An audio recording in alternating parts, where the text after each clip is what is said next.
अस्सलाम वालेकुम नाज़रीन, प्रोग्राम खबर और तजिया के साथ मैं हूँ मुज़म्मिल सोहरवर्दी। इलेक्शन कमीशन को इलेक्शन मुलतवी करने के लिए 17 दरख्वास्तें मौसूल हुई हैं और उन्होंने इन दरख्वास्तों की समाअत करने का भी फ़ैसला किया है। फ़ंड्स ना मिलने की भी शिकायत थी, लेकिन वो तो निगरान हुकूमत के सेक्रेटरी ख़जाना आज इलेक्शन कमीशन पहुँच गए। बाद में वफाकी हुकूमत ने ऐलान भी किया कि वो 2 दिन में मिल जाएंगे।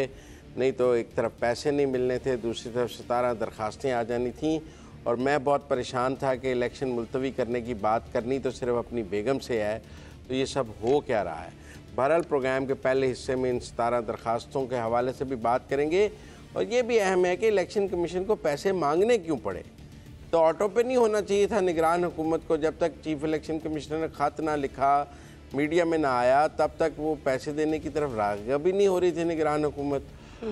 तो आमिर अहमद खान साहब, क्या लग रहा है आपको, निगरान हुकूमत इलेक्शन नहीं करवाना चाह रही? 17 दरख्वास्तें कहाँ से आ गई?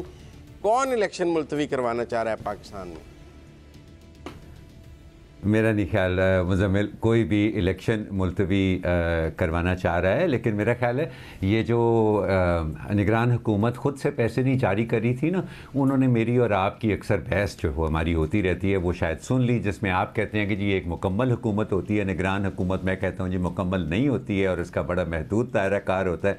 तो ये उन्होंने, मेरा ख्याल है उसका एक सबूत के तौर पर सामने आया है कि देखें जी हमसे जो कहते हैं कोई भी वो तो हम कर देते हैं, तो अपनी तौर पे ना हमसे कोई तवक्को रखे कि हम ये काम जो है वो खुद ब खुद ही कर लेंगे।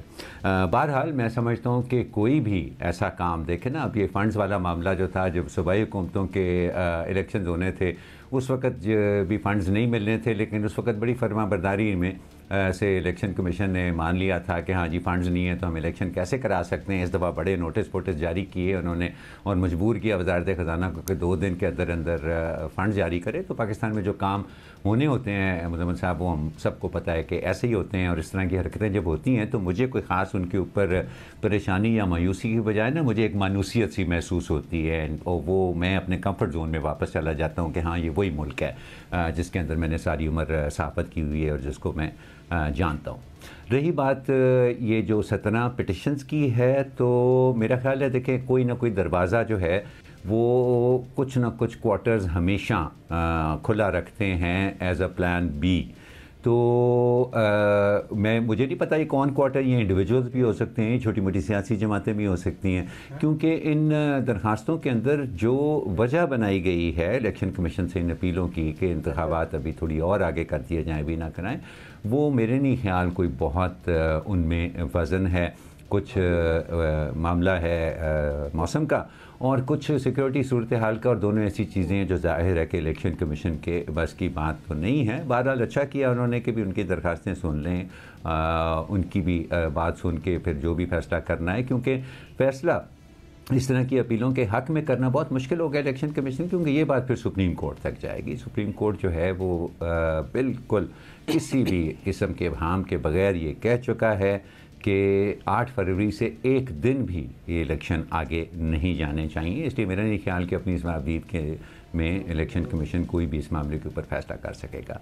सो मेरे जहन में कोई खदशात नहीं है और मैं समझता हूँ कि ये फ़ंड जारी होने का जो काम है बहुत ही अच्छा है। कोई भी ऐसा काम जो अगले इलेक्शंस के अंदर मौजूद रुकावटें जो हैं उनको हटाए, राह हमवार करें इंतखाबात की, उसका खैर मकदम करना चाहिए। तो मुझे तो मुज़म्मिल साहब बादियो नज़र में सब अच्छा नज़र आता है। आज़मी साहब, आमिर साहब को सब अच्छा नज़र आ रहा है और वो कह रहे हैं ना इलेक्शन में ताख़ीर, ये वो कह रहे हैं प्लान बी तो हो सकता है ये दरख्वास्तें दायर करना, लेकिन प्लान ए अभी तक इलेक्शन करवाना ही है। देखिए इलेक्शंस की डेट आ चुकी है और ये इलेक्शन की डेट आपको पता है कि सुप्रीम कोर्ट में दी गई और इलेक्शन कमीशन की जानिब से दी गई, सदर मुमलिकत से मुशावरत करके दी गई। तो अचानक कोई ऐसी चीज तो नहीं हुई जिसकी वजह से हम ये समझें कि इलेक्शंस नहीं होंगे। तो मेरे ख्याल में आमिर साहब जो फरमा रहे हैं वो बिल्कुल दुरुस्त फरमा रहे हैं कि जमीनी हकायक तो यही बताते हैं कि इसी दिन इलेक्शंस होंगे और सारी जमातें भी इलेक्शंस की तैयारी कर रही हैं। मियाँ साहब इलेक्शन लड़ने के लिए लंदन से वापस आए हैं, वो वेट कर रहे हैं, उनकी जमात कह रही है कि अवाम में हम मकबूल हो रहे हैं, हमने हुकूमत बनानी है तो इलेक्शन होंगे ही तो हुकूमत बनेगी। तो मुझे तो अभी तक कोई ऐसी चीज नजर नहीं आ रही, कोई ऐसी ग्राउंड पे कोई ऐसी रियलिटी नहीं है कि जिसको देख के हम कहें कि जनाब इसकी वजह से इलेक्शंस नहीं हो सकते। तो मैं तो अभी भी यही समझता हूं कि जो फंड्स का मसला है वो भी हल हो गया। आज आपको पता है कि सेक्रेटरी साहब भी गए थे इलेक्शन कमीशन और उन्होंने यकीन दहानी करवाई कि 2 दिनों में फंड्स भी जारी हो जाएंगे। और इस कुछ फंड्स वैसे भी जारी हो चुके हैं, गालिबन 10 अरब रुपया तो पहले वो दे चुके हैं। तो मुझे नहीं लगता कि कोई इंतजामी लेवल के ऊपर कोई रुकावट है इलेक्शंस के अंदर। तो इलेक्शंस तो होने चाहिए टाइम पे। ठीक है अतर कादमी साहब, इलेक्शन टाइम पे होनी चाहिए और वो टाइम 8 फरवरी है। लेकिन आमिर साहब ने अपनी गुफ्तगू में एक बात कही कि देखें जब पंजाब और केपी के इलेक्शन थे तब फंड्स नहीं दिए गए और आज 2 दिन में फ़ंड जारी कर दिए गए। तो वो फंड्स जो थे वो पार्लियामेंट ने रोके थे, वो किसी हुकूमत ने, किसी सेक्रेटरी ख़जाना ने, किसी ने नहीं रोके थे। फ़िनांस बिल पार्लियामेंट से मुस्तरद हो गया था उन पैसों को जारी करने का। उसके बाद आगे डेडलॉक था, आइन में कोई ऐसी गुंजाइश नहीं कि अगर पार्लियामेंट कोई फ़िनांस बिल को ख़त्म कर दे तो उसके बाद वो पैसे कहाँ से जारी होंगे। सुप्रीम कोर्ट भी जारी नहीं कर सकता, कोई भी नहीं जारी कर सकता। फ़िनांस बिल के बाद अगर हुकूमत का फ़िनांस बिल फॉल कर जाए तो आप ज़्यादा से ज़्यादा कह सकते हैं कि हुकूमत की अक्सरियत ख़त्म हो गई। नतीजतन वज़ीर आज़म ने एतमाद का वोट दोबारा ले लिया और वो आइनी कानूनी तकाजा भी पूरा कर दिया गया। लिहाजा आमिर साहब, वो किसी हुकूमत ने, किसी फ़र्द ने, किसी इदारे ने नहीं, वो पार्लियामेंट ने फ़ंड रोके थे जिसका पार्लियामेंट के पास आइन के तहत इख्तियार था। और अब पार्लियामेंट से ये पैसे अप्रूव हो चुके हैं, कैबिनेट से भी अप्रूव हो चुके हैं। लिहाजा अब इनके रुकने का कोई इम्कान या आइनी कानूनी जवाज़ मौजूद नहीं है। क्यों आमिर साहब? राइट मुज़म्मिल, वो हाँ देखें ये बात तो चलें हमारे और आपके बीच में ये डिबेटेबल है कि पार्लियामेंट जो है वो कोई ऐसा कदम उठा सकती है जिससे इंतखाबात का रास्ता रुक सके। वो मेरे ही नज़र के अंदर वो एक डिबेटेबल पॉइंट है। लेकिन मसला यहाँ पर ये नहीं है कि उस वक्त किसने फ़ंड रोके थे। मसला तो इलेक्शन उस वक्त की ये वो इलेक्शन कमीशन है जो उस वक्त भी मौजूद थी। तो मसला तो सवाल अगर है, मैं तो उसको मसला भी नहीं कहता हूँ, लेकिन फिर भी चलें कुछ लोगों के दिमाग में सवाल तो होगा ना कि उस वक्त तो बड़ी फर्मा बरदारी दिखाई थी इलेक्शन कमीशन ने, कोई शोर नहीं मचाया, कोई पार्लियामेंट से कोई वजाहत नहीं तलब की कि भैया क्यों आपने ये फाइनेंस बिल जो है इसको शट डाउन किया।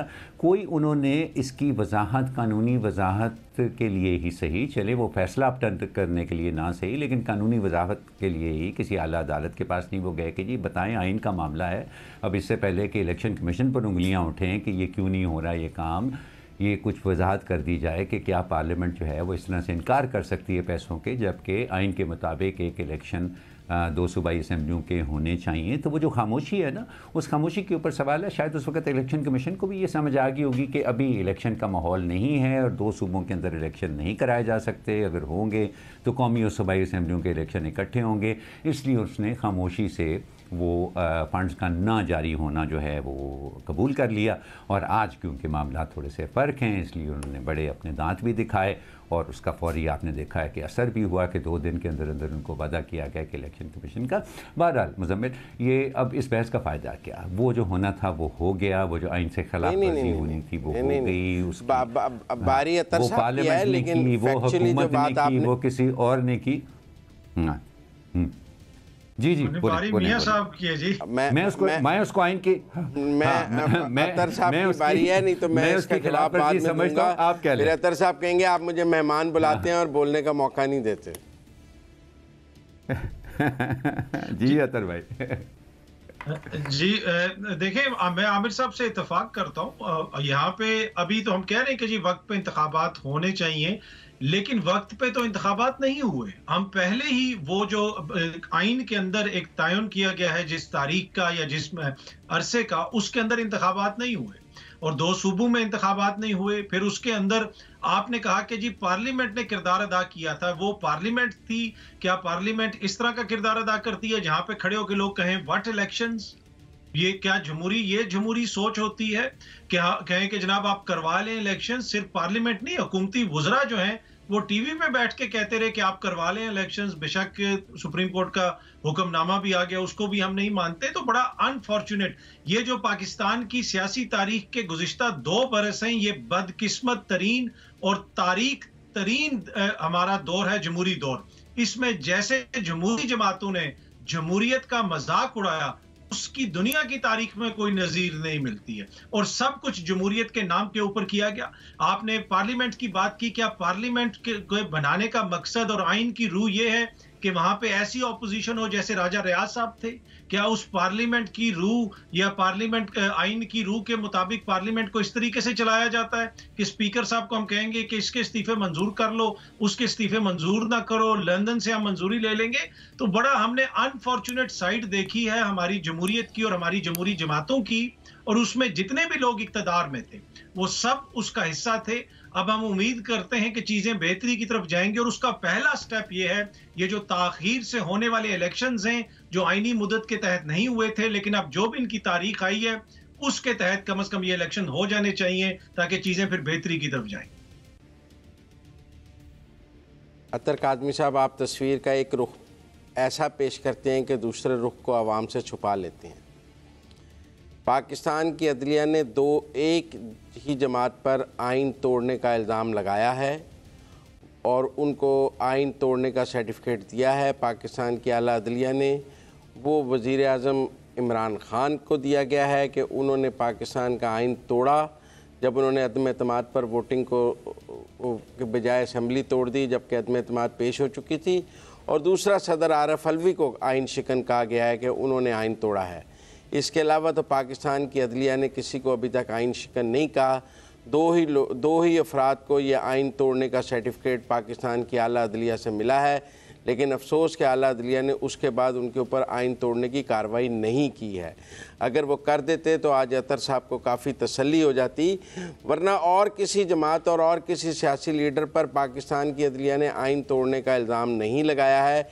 ये एजाज़ सिर्फ चेयरमैन तहरीक इंसाफ और सदर आरफ अलवी को पाकिस्तान की आला अदलिया से हासिल हुआ है, और दोनों को इंतखाबात के हवाले से ही हासिल हुआ है।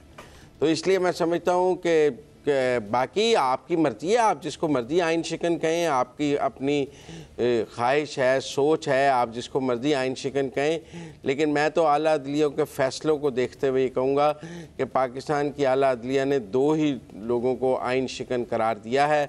अफसोस कि उनके ऊपर आइन तोड़ने का 7 मुकदमा नहीं चलाया, जिसकी वजह से आज हम जगह जगह इसकी ख़राबी के हमें नज़र आ रही है। अगर जब आइन तोड़ा था और कहा था कि आइन टूटा है, 7 आर्टिकल 6 में लगा देते तो कुछ आगे आइन ना टूटता। जब इस मुल्क की ऑपोजिशन पर आर्टिकल 15 लगाकर आपने पूरी ऑपोजिशन को गद्दार करार दे दिया था, मुल्क दुश्मन करार दे दिया था, तो उस वक़्त अगर सुप्रीम कोर्ट आर्टिकल 6 लगा देता कि यह आइनी तौर पर गलत है, तो यकीनन पाकिस्तान में आइन की सरबुलंदी हो जाती। और जिनको राजा रियाज बतौर लीडर ऑफ द ऑपोजिशन नहीं पसंद था, उनको ये समझना चाहिए कि अगर आप उठ के चले जाएंगे तो निज़ाम चलता रहेगा, निज़ाम आपका मोहताज नहीं है। अच्छा, वेरी क्विकली अतर, अगर आपकी इजाजत हो। हाँ, नाम लिया, आपको पता है उसी फैसले के अंदर गवर्नर केपीके के हवाले से क्या लिखा गया था? उसी फैसले के अंदर गवर्नर पंजाब के हवाले से क्या लिखा गया था?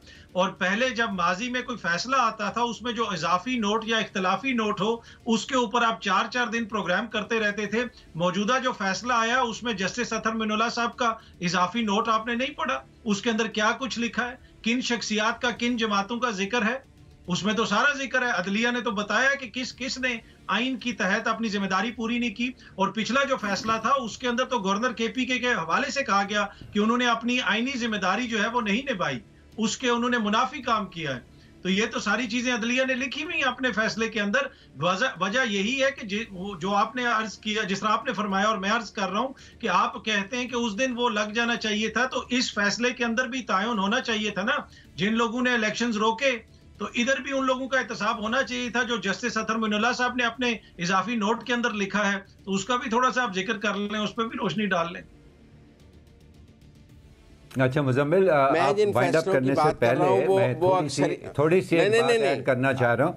हाँ मुजम्मिल, हाँ, छोटी सी बात करना चाह रहा हूँ, आप उसके बाद वाइंड अप कर दीजिएगा। और मैं सिर्फ ये कि आपने वो कहा ना मुजम्मिल के अफसोस इस बात का है कि जिनको आइन को तोड़ने का मतलब ठहराया गया उनके ऊपर आर्टिकल 6 नहीं लगाया। मेरा ख्याल है ये रियल ट्रेजेडी नहीं है पाकिस्तान की। पाकिस्तान की रियल ट्रेजेडी ये है कि इससे पहले वाज़े तौर पे आइन शिकन लोगों को आइन शिकन नहीं कहा गया और उन पर आर्टिकल 6 नहीं लगाया गया। मैं सिर्फ इतना ऐड करना चाहता था। जी, ओवर टू यू। देखिए, अगर आमर आइन तोड़ता है वो और बात है, और वो को आमरीत लगाता है, उस पर आर्टिकल 6 लगता है नहीं लगता, अदलिया उसको वैलिडेट कर देती है, वो मैं उस बहस में नहीं जाना चाहता। लेकिन जब सियासी लोग और जमहूरी लोग जिन्होंने आइन की पासदारी का हलफ उठाया होता है वो आइन तोड़ते हैं और बतौर वज़ीर आज़म तोड़ते हैं, तो और सुप्रीम कोर्ट का 5-0 का फ़ैसला आ जाए कि आपने आइन तोड़ा है, और फिर भी हम उन्हें जो है इस मुल्क में जमहूरियत और आइन का चैम्पियन कहें, तो मुझे बड़ा अफसोस होता है कि एक इख्तलाफी नोट के तो बड़े नाम याद हैं अतर कादमी साहब को, लेकिन जो 5-0 से करार दिया गया कि आपने आइन तोड़ा है और आप आइन शिकन है, उस पर बात करते हुए सब बड़ा इज्तनाब करते हैं। पहला पाकिस्तान की तारीख में फ़ैसला है जिसमें 5-0 से कहा गया कि पाकिस्तान के वज़ीर आज़म ने आइन तोड़ा है, सदर ने आइन तोड़ा है, स्पीकर ने आइन तोड़ा है। और यकीनन वो सहूलतकारी थी उस सुप्रीम कोर्ट की कि उन्होंने ये लिख कर आगे उसके ऊपर आर्टिकल 6 नहीं लगाया, बल्कि उसको जाने दिया, जिसकी वजह से इस मुल्क में आइन के तकद्दुस की में कमी पैदा हुई। अतर साहब, would you like to add something? नहीं, मसला ये है कि वो आपने अपनी लिस्ट बनाई हुई और आपने उसी के मुताबिक चलना है। बिल्कुल जिसने आइन तोड़ा वो सामने नजर आ रहा है। अगर आपने कौमी असेंबली तोड़ दी और वो आइन के मुनाफी थी तो फिर अदालत ने उसको बहाल कर दी, और आपने उस फैसले की आज यहाँ पे मिसाल भी दी, उस फैसले को अप्रिशिएट भी किया। लेकिन वही अदालत जब दूसरे फैसले देती थी तो आप बैठ के कहते थे ये हम ख्याल बेंच है, इसकी हम कोई चीज नहीं मानते। आपसे मुराद खुदा न खास्ता आप नहीं, मैं उनकी सियासी शख्सियात का जिक्र कर रहा हूं कि जो लोग ये कहते रहे।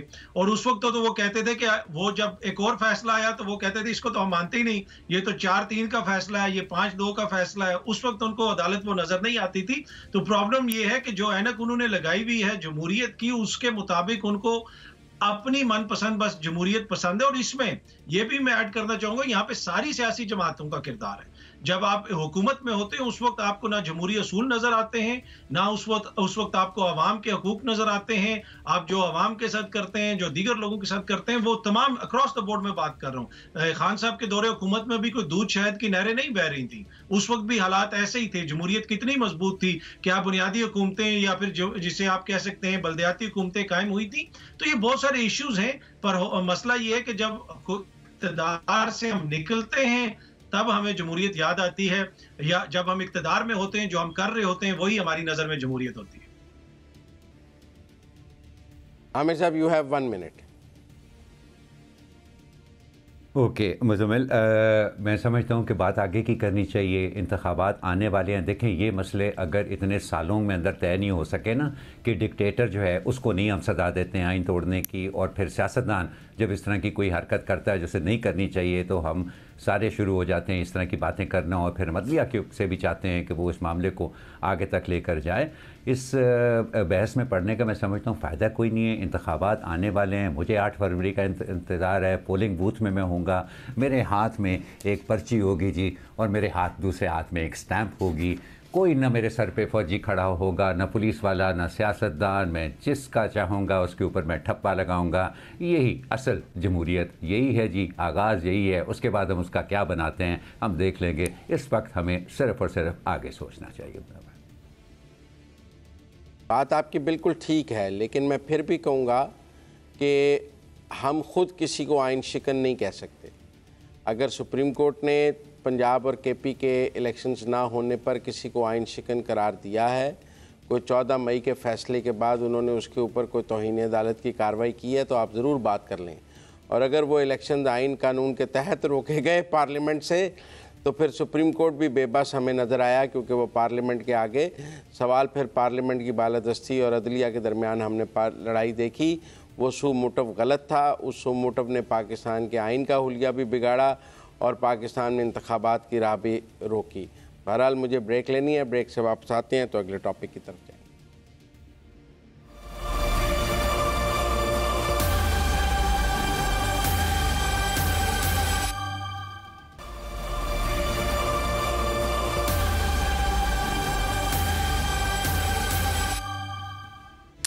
ख़बर और तजिया में एक बार फिर खुश आमदीद नाजरीन।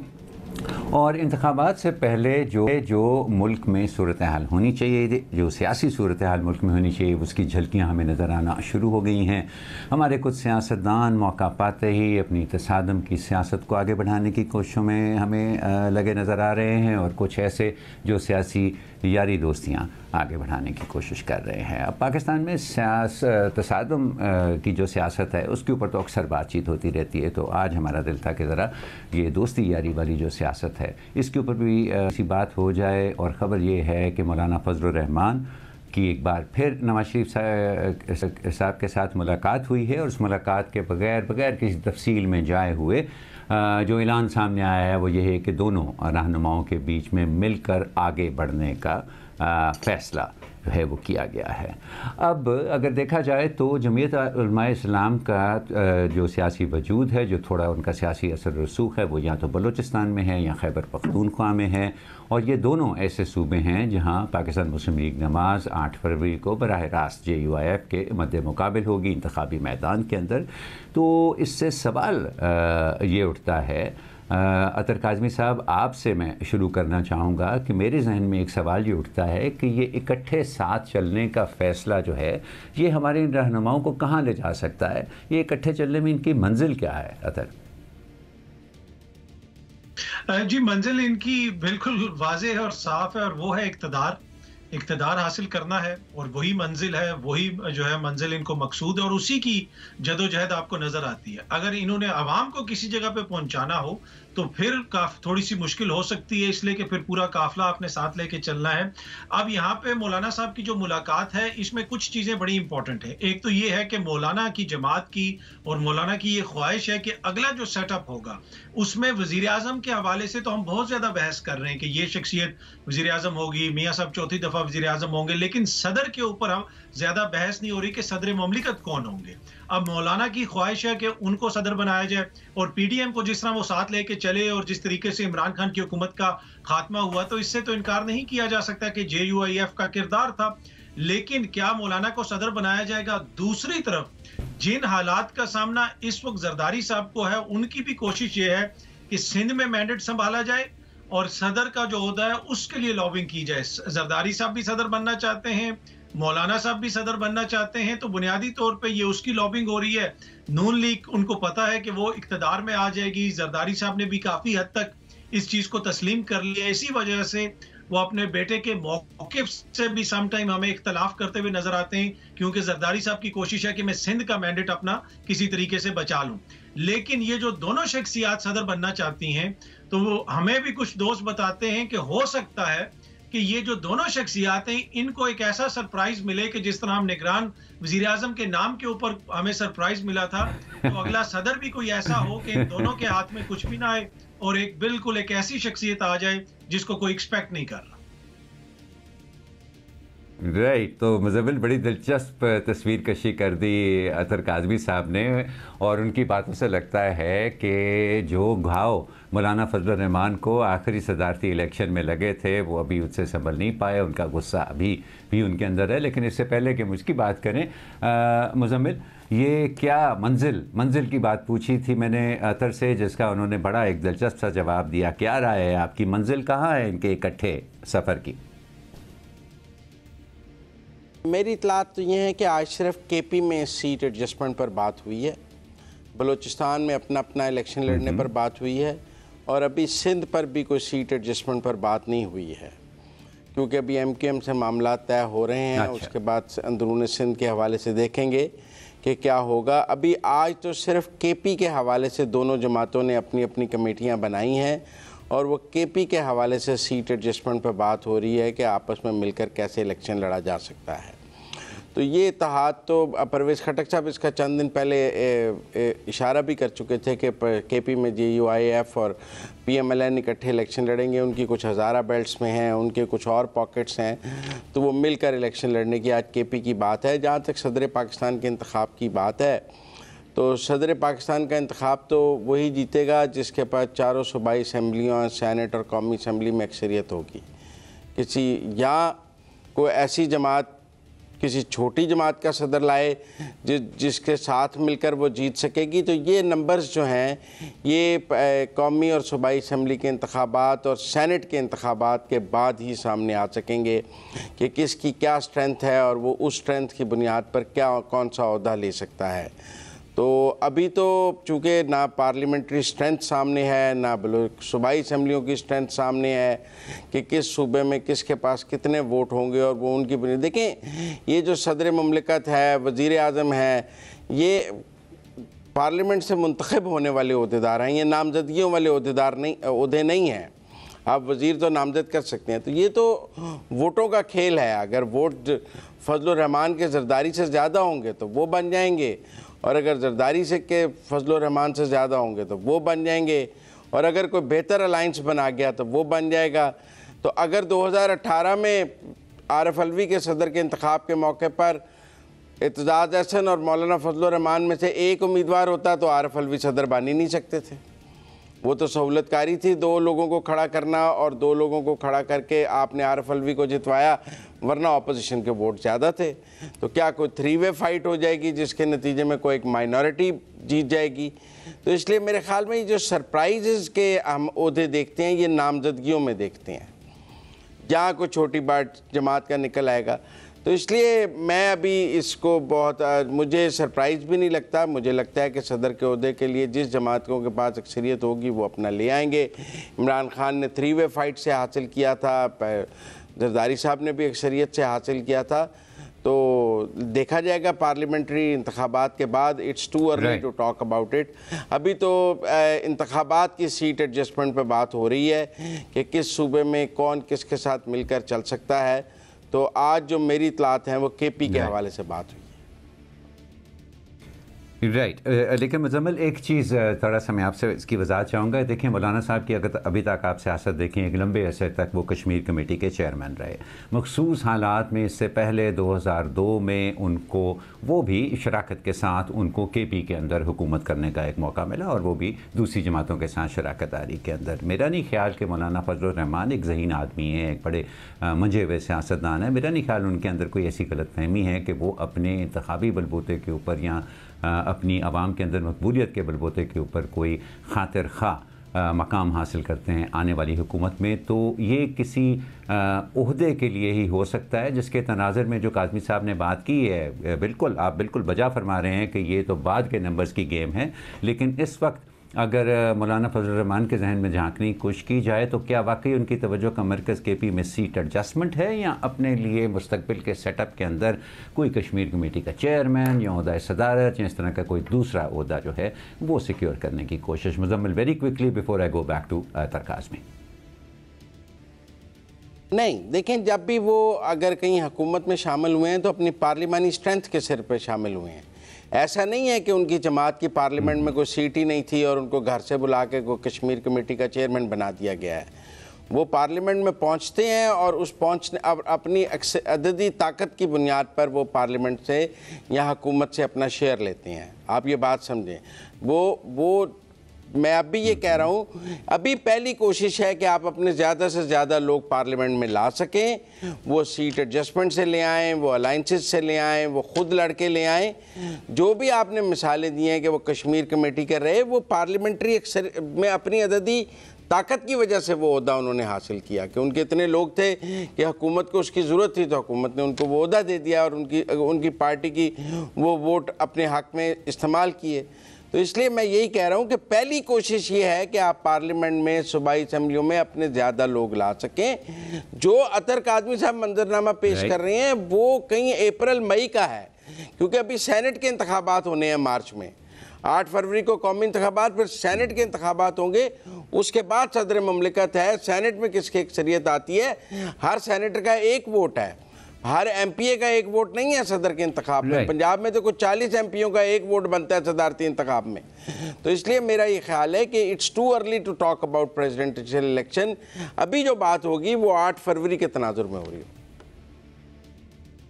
राइट, अपनी पार्लियामेंट में अपनी जी अतर जी अतर मैं आप ही के पास आ रहा हूँ। मैं सिर्फ ये कहना चाह रहा था शायद। हाँ जी प्लीज। हाँ, मैं सिर्फ ये कहना चाह रहा था कि ये मुझे शायद मुज़म्मिल साहब की बात जो है वो समझने में इसलिए मुश्किल लग रही है कि 7 सीटें 11 सीटें बड़ी हद है, 14 सीटें पार्लियामेंट के अंदर, तो ये पार्लियामेंट के अंदर अपनी अददी तादाद की ताकत पर बड़े बड़े ओहदे हासिल कर लेना, ये कम अज़ कम वो नंबर्स जो हैं वो मेरी तसल्ली तो नहीं कर रहे कि वाकई वो इतने अहम नंबर होते हैं कि जिसकी बुनियाद पर इस तरह के ओहदे मिल जाते हैं। तो क्या आपको भी यही लग रहा है कि फ़िलहाल मौलाना का फोकस जो है वो सिर्फ KP के अंदर सीट एडजस्टमेंट है या इसके अंदर कुछ और है? और ज़ाहिर है कि फिर आप खुद भी कुछ कहना चाह रहे थे, प्लीज़ आप टू यू। देखिए, पहली बात यह है कि बिल्कुल जिस तरह आपने भी फरमाया कि कितनी उनकी पार्लियामेंट के अंदर कितनी उनकी प्रेजेंस होती है और क्या उनके जितना वहां पे उनका मैंडेट है उसके मुताबिक उनको ओहदे मिलते हैं। आप पिछली पार्लियामेंट में देख लें उनके कितने MNAs थे और उनके कितने वजीर थे, उनके साहबजादे भी वजीर थे, उनके समधी अभी गवर्नर बैठे हुए, और ANP और दीगर जमातें पूरे सूबे के अंदर ये कंप्लेन करती हैं कि गवर्नर साहब सारे मामला चला रहे हैं। जहां तक ये ताल्लुक है कि वो ये अभी बहुत आगे की बात है। देखें, सियासत तो आगे ही डिस्कस होती है। अब उन्होंने उधर बैठ के कोई पिछला वर्ल्ड कप तो डिस्कस नहीं करना था। KPK में सीट एडजस्टमेंट की हालत ये है कि मौलाना तो अपनी सीट नहीं जीत सकते, जो सिचुएशन है, तो उन्होंने नून लीग के साथ क्या सीट एडजस्टमेंट करनी है। आप बता दें इस वक्त KPK में कितने ऐसे हल्के हैं जहां पे मौलाना और नून लीग अगर मिल जाए तो उनको कंफर्म हो जाए कि यहाँ पे हम 80% या 60% चांस है हम सीट निकाल लेंगे। तो दोनों की हालत बिल्कुल सामने है। अब मुस्तकबिल के सिनारियो के अंदर मौलाना अपना मैंडेट सिक्योर करने की कोशिश कर रहे हैं। मैंडेट से मेरी मुराद है कि अगले सिस्टम के अंदर अपनी जगह बनाने की वो कोशिश करेंगे, और कभी भी अददी एतबार से उनकी जमात इस पोजीशन में नहीं आई है कि वो कोई वजारत भी ले सकें या वो कोई बड़ा ओहदा सदर मुमलिकत का ओहदा तो दूर की बात है, लेकिन उसके बावजूद वो लेते रहे हैं और अभी भी यही कुछ होगा और इसी तरीके से चीज़ों को मैनेज करने की कोशिश की जा रही है। मुझे नहीं लगता कि हमें सेनेट के इलेक्शन का वेट करने की जरूरत है। अभी से बिल्कुल वाज़ेह है, हर किसी को नजर आ रहा है कि मंजरनामा किधर है। ये जो मुजम्मिल साहब ने फरमाया था वो दुरुस्त था। अगर उनको ये लगता कि हम आवाम के वोट के बल बोते पे आएंगे तो फिर तो वो सितंबर तक या मार्च तक या अप्रैल तक वेट करते। अभी उनको लग रहा ये है कि भाई हमने कहीं ना कहीं एडजस्ट होना है, तो ये अपनी अपनी एडजस्टमेंट करवा रहे हैं लोग। मुज़म्मिल, मैं तो काफ़ी पसंद करता हूँ मौलाना फजल रहमान को एज अ बतौर एक सियासतदान के। तो ये जो अभी उन्होंने फड़कती छोड़ी है कि उनकी अपनी सीट भी खतरे में है, तो इसके ऊपर मैं चाहूँगा थोड़ी सी आप भी राय दें हमें। देखें, 10 सीटों पर परवेज़ इलाही ने PTI के गर्दन पे अंगूठा रख के वजारत आला ले ली। आप पार्लियामेंट्री सियासत को समझें तो सही, वहाँ किसी वक्त 5 वोटों वाले की भी बड़ी अहमियत हो जाती है और उसके बगैर हुकूमत नहीं बन सकती, क्योंकि 172 का मैजिक फिगर लेना होता है।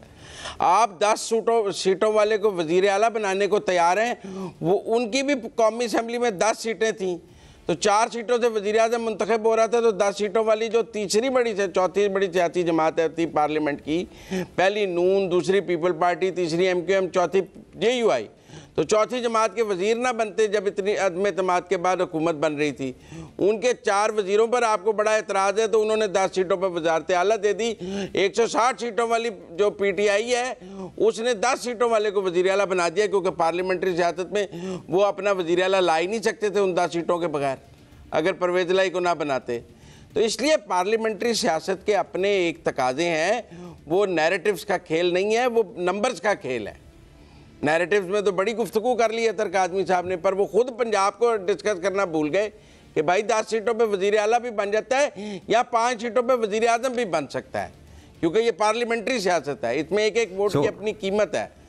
जमाली साहब 4 वोटों से 4000 लोगों के सर पे जाके वज़ीर आज़म बन गए थे। तो इसलिए ये मैं अभी भी कह रहा हूँ कि ये सारी सबबंदी पार्लियामेंट्री सियासत की है।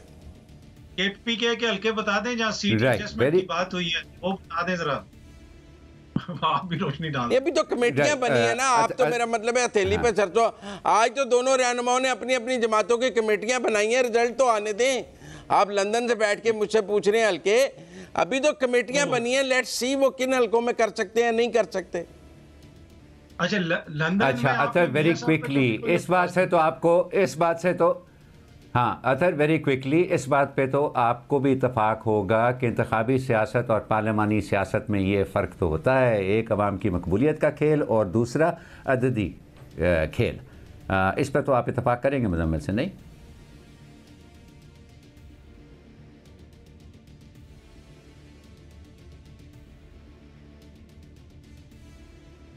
जी अतर काज़मी से हमारा राब्ता जी अतर, वी स्टिल हैव 30 सेकेंड्स। आपको मेरी आवाज़ आ रही है? तो जी 30 सेकेंड्स अतर। देखिए, जो सियासत होती है उसमें आपको अवाम के वोटों के ऊपर उसका इन्हिसार होता है। और दूसरा जो मुजम्मिल साहब बात कर रहे हैं वो पार्लिमानी सियासत की बात नहीं कर रहे, वो बंद कमरों की सियासत की बात कर रहे हैं कि अवामी मैंडेट को काट के उसको जबा करके हम बंद कमरे में बैठ के 4 बंदे ये फैसला कर लेंगे कि ये अपोजिशन लीडर है, ये है, वो है। तो वो मेरे ख्याल में जमहूरियत के अंदर तो उसकी कोई गुंजाइश नहीं। जमहूरियत में तो यही होता है कि जो जमहूर आपको मैंडेट देती है उसके मुताबिक आप चीजों को लेके चलते हैं। Right Athar, we'll have to stop here. मुझे ब्रेक का कहा जा रहा है, ब्रेक के बाद थोड़ी देर बाद दोबारा मिलते हैं। आमिर साहब 1 मिनट।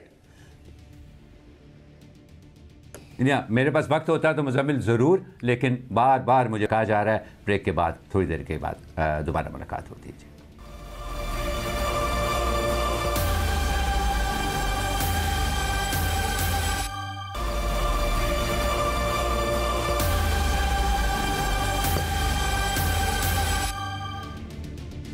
ब्रेक के बाद खुशामदीद नाजरीन। MQM के खालिद मकबूल साहब ने कहा है कि सिंध तकसीम हो चुका है, सिर्फ ऐलान बाकी है।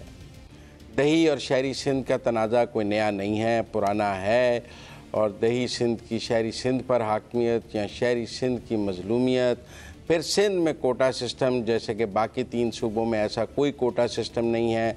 सिंध के स्पेशल अरेंजमेंट्स हैं कोटा सिस्टम के हवाले से, और ये भी अपनी जगह मौजूद हैं। और फिर पाकिस्तान में मज़ीद नए सूबे बनने चाहिए।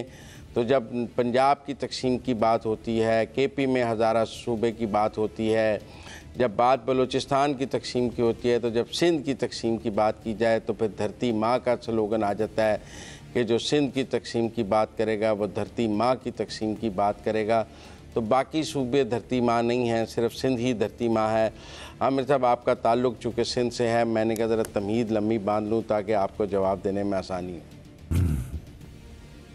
नहीं मुजम्मिल, इसका ताल्लुक़ जो है वो धरती माँ से नहीं है। इसका ताल्लुक़ देखें, सियासत को ना आप अपनी सियासत को 2 ही तरह से आगे बढ़ा सकते हैं। एक उन अच्छे कामों के बलबूते पर, एक उन अच्छे कामों के सहारे जो आपने इक़्तिदार हासिल करके लोगों के लिए कर सकते हैं।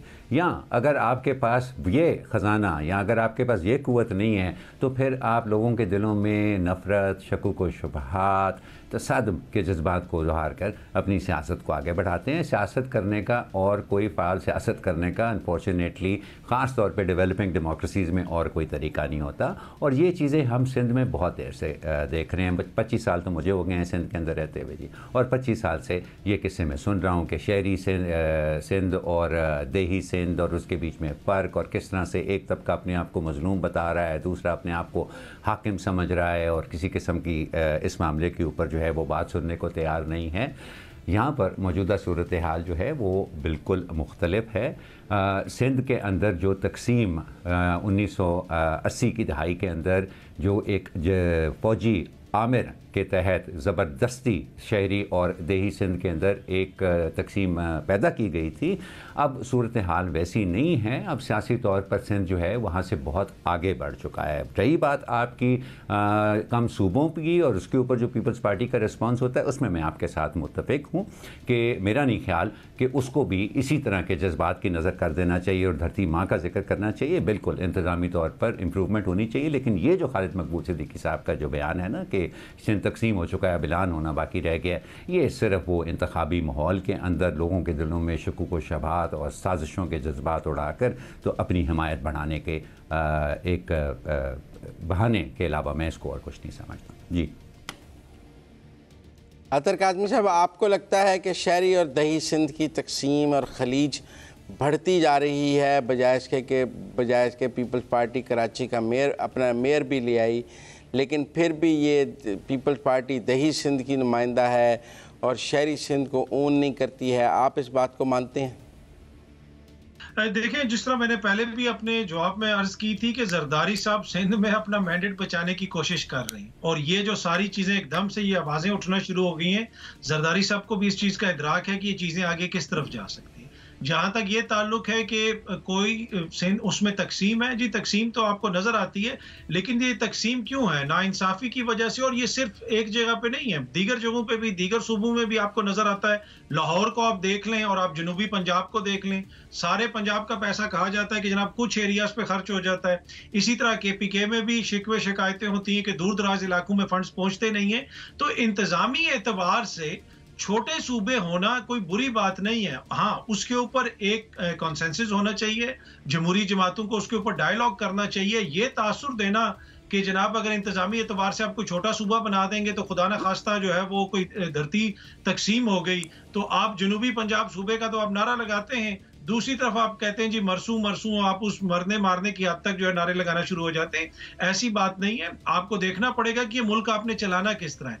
ये कोई फेयर है कि एक बंदा जो इतनी दूर दराज सिंध के इलाके में बैठा है उसको कोई काम पड़े तो वो कराची जाए, या कोई बंदा जो है वो बावलपुर से उठ के काम करवाने लाहौर जाए, या कोई बंदा जो है वो मानसेरे से उठे और पेशावर भी पहुंचे, या किसी और दूर दराज मालाकंड से उठे और जाके पेशावर में ही अपना काम करवाए। तो ये सारी चीजें देखने की जरूरत है। दुनिया भर में इंतजामी एतबार से छोटे सूबे होते हैं। अगर इस तरफ कोई बहस चल रही है तो इसमें एक कंस्ट्रक्टिव बहस होनी चाहिए। इसमें लासानियत को लाना, इसमें किसी और किस्म के तासुब को लेके आना, मेरे ख्याल में वो कोई हम सर्विस नहीं करते बहस के साथ। बहस का रुख फिर हम मोड़ देते। आमिर साहब। जी बिल्कुल, मैं आई एम टोटली विद अतर काज़मी। ये एक डेस्परेट ज़रूरत है पाकिस्तान की कि अपने आप को एडमिनिस्ट्रेटिवली वो रीऑर्गेनाइज़ करे और करीब हुकूमत को लोगों के करीब लेकर जाए। उसका एक तरीका मकामी हुकूमतें हैं, लेकिन बदकिस्मती है पाकिस्तान की क्योंकि मकामी की हुकूमतों को कोई भी वो इख्तियारात ख़ास तौर पे माली इख्तियारात देने को तैयार नहीं है जिससे वो आवाम के करीब रहकर, करीब होने के बावजूद उनकी प्रॉपर्ली जो है सही तरीके से उनकी खिदमत कर सकें। सो ये जो सूबों का जो 4 सूबे जो हैं जी, ये कहीं नहीं, ये कोई आसमान से उतरा हुआ कोई आसमानी सहीफा नहीं है कि पाकिस्तान में 4 ही सूबे होने चाहिए। 4 की जगह 14 भी हो सकते हैं, 14 की जगह 24 भी हो सकते हैं। लेकिन वो जो उन्होंने कहा, मैं उसके साथ भी एग्री करता हूँ कि ये एक ऐसा मामला है, ये एक सेंसिटिव पॉलिटिकल मामला है, इसलिए इसके ऊपर पॉलिटिकल कंसेंसस होना बहुत ज़्यादा ज़रूरी है। और उस वक्त जो सियासी जमात इसको धरती माँ या इस तरह के दूसरे जज्बाती नारे लगाकर इसको रोकने की या इसकी राह में रुकावट पैदा करेगी, वो खुद ब खुद सामने आ जाएगी। लेकिन ये एक डेस्परेटली नीडेड ज़रूरत है पाकिस्तान की, जो जितनी जल्दी। ठीक है आमिर साहब, वक्त ख़त्म हो गया प्रोग्राम का। नाज़रीन आज तक के लिए इतना ही। अपना मुज़म्मिल सरवरदी को इजाज़त दीजिए। अल्लाह हाफ़िज़।